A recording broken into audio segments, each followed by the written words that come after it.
Hi, everyone. Welcome to Capitol Review. I'm Chris Flanagan, in today for Thusmin Mahfouz. On this special edition of Capitol Review, we're taking a look back at some of the biggest political moments of the year. We'll start in Capitol Hill, where some are calling the 118th Congress the most unproductive in decades. Joining me now is Mychael Schnell. Mychael is a congressional reporter with our media partners at The Hill. Mychael, great to see you. Welcome back to Capitol Review. Hey, Chris, thanks for having me. Yeah, you bet. All right. What a year, right? Let's start with the rise and fall, of course, of Congressman Kevin McCarthy. It took him 15 rounds to finally become the 55th Speaker of the House of Representatives. Then he was voted out, of course, by his own party for working Democrats and President Biden to avoid that shutdown. And now he formally submitted his resignation from Congress. Mychael, could anyone have predicted this for McCarthy?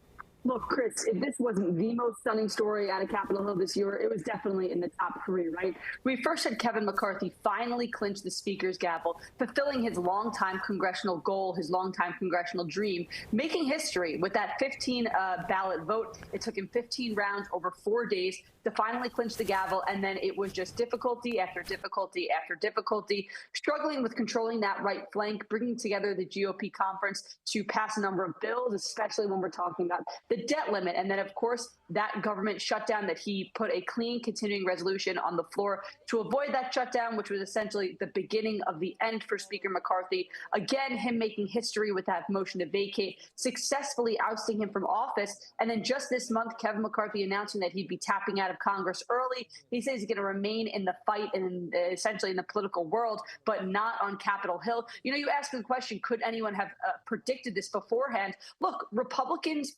conservatives, members of the right flank, they were making it very clear that they wanted to bring the threshold to force a motion to vacate from down to one member.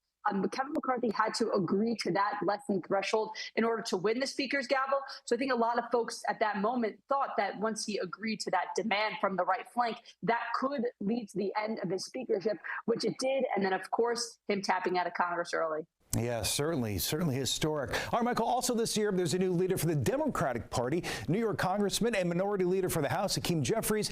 He took the reins after Nancy Pelosi announced she would seek re-election. Mychael, would you say Jeffries has a better outcome than McCarthy?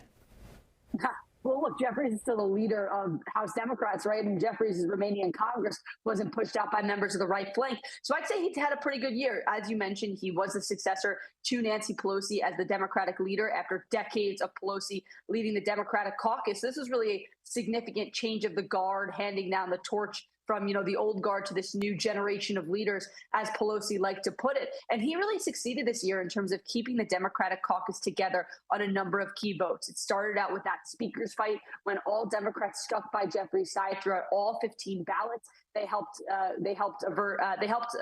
avoid an economic default by approving that debt limit bill. They helped avoid a government shutdown by supporting that continuing resolution back in September. So you can say that Hakeem Jeffries had a pretty successful year this year, as successful as he can be, being in the minority. There were a couple hiccups here and there, especially when you talk about the matter of Israel after Hamas's attack in October. We saw some fissures within the Democratic Party between pro-Israel Democrats and pro-Palestinian Democrats. But all in all, Democrats remained pretty united this year. And that was in Hakeem Jeffries' first year leading the caucus. All right, Mychael, let's talk now, switch a bit and talk about the congressional session. Just 20 bills passed, but both chambers and signed by the president. Of course, there's a lot of gridlock between both parties. What, in your opinion, are some of the biggest legislation that was passed this past year? I would say, Chris, a debt limit bill, right? This was a really significant accomplishment for both parties, for both ends of Pennsylvania Avenue. We'll remember that in the lead up to when, the extraordinary measures would run out and we could potentially fall over that economic cliff, there were these high stakes negotiations between Kevin McCarthy and his deputies on Capitol Hill and President Biden and White House officials. These were very high stakes negotiations happening over the course of several days. And they ultimately landed on the Fiscal Responsibility Act, was a legislation to suspend the debt limit for 2 years. This was a significant accomplishment for the Biden administration because they didn't want to have to deal with another potential economic default before the 2024 presidential election. And then it was also significant for Republicans. They got some conservative policy riders in there when you talk about various reforms. And there were also those spending levels, those spending caps that were included in the debt limit bill that we may be seeing more of as we get into the appropriations process, and that starts to heat up. So I would say the debt limit bill was one of the most significant accomplishments of this Congress. Bipartisanship, it avoided that cataclysmic economic default, and we saw cooperation between both ends of Pennsylvania Avenue. It came down the 11th hour, of course. All right, as we wind up 2023, the biggest question now, Michael, what can we expect for 2024 besides, of course, the major election?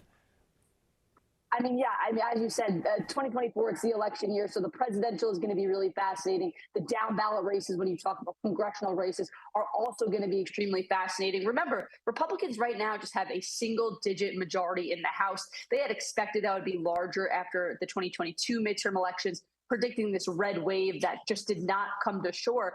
Better than expected performance by Democrats blunted that expected red wave. Democrats are now going to come back and try to get the entire majority in these November elections. They are going to try to tip the majority, which I will note, it does not take that many votes, again, because Republicans have this razor-thin majority in the House. And then when you look at the Senate, that is up for grabs also. Republicans are going to try to take the edge in the Senate this year after a few years in the minority wilderness, and of course after the 50-50 split that we previously saw in the past few years. So it's going to be a really significant election year, not just in the presidential, but for who controls Congress in the years to come. I guess we should buckle up for 2024. Mychael Schnell, always great speaking with you. Happy holidays and Happy New Year. Thank you. Thanks, Chris. Same to you.